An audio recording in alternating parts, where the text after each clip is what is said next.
ওকে। আসসালামু আলাইকুম, সবাই ভালো আছেন? ইনশাআল্লাহ সবাই ভালো আছি। আপনারা জানেন যে এই ঢাকা 16 আসনের অভিভাবক এবং ঢাকা মহানগর উত্তরের সম্মানিত আহ্বায়ক এবং আমাদের গণপ্রজাতন্ত্রী বাংলাদেশ সরকারের মাননীয় যুব ক্রীড়া প্রতিমন্ত্রী জনাব আমিনুল হক ভাইয়ের নির্দেশ যে এই ঢাকা 16 আসনের মধ্যে মানুষের কল্যাণের জন্যে যা কিছু করার প্রয়োজন আমাদের এলাকার কৃতি সন্ধান আমিনুল হক ভাই করবে, ওনার অঙ্গীকার। উনি নির্বাচনের আগেও যে কথা বলেছেন, নির্বাচনের পরও উনি তাৎক্ষণিকভাবে যে কোনো লোক যে কোনো সমস্যার সমাধানের জন্য গেলে তাৎক্ষণিকভাবে কিন্তু সমস্যার সমাধানের জন্য কাজ করে।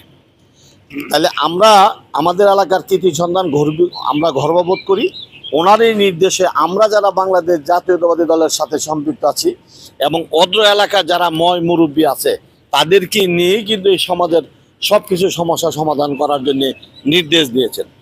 তা আমি এখন যেখানে উপস্থিত আছি এটা হলো 6 নম্বর ওয়ার্ডের ইস্টার্ন হাউজিংয়ের যে ব্লকের 12 নম্বর রোডের লিং রুট, 12 নম্বর থেকে একটা রিং রুট আছে। এইখানে ওয়াসার একটা পাম্প, ওয়াসার যে মেন লাইন, এই লাইন কিন্তু ভেঙে এখানে কিন্তু অনবরত এই পানি বেরোচ্ছে।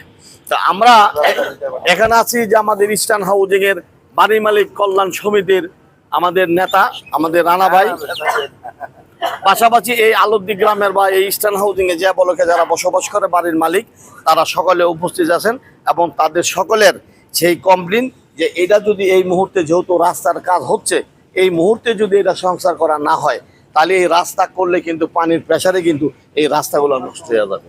তাহলে আসুন আমি এই 4 নম্বর ওয়াসার 4 নম্বর জোনের নির্বাহী কর্মকর্তা এমদাদুল হক সাহেবকে বলবো এটা দ্রুত গতিতে এটা আপনি ঠিক করার জন্য ব্যবস্থা নেন।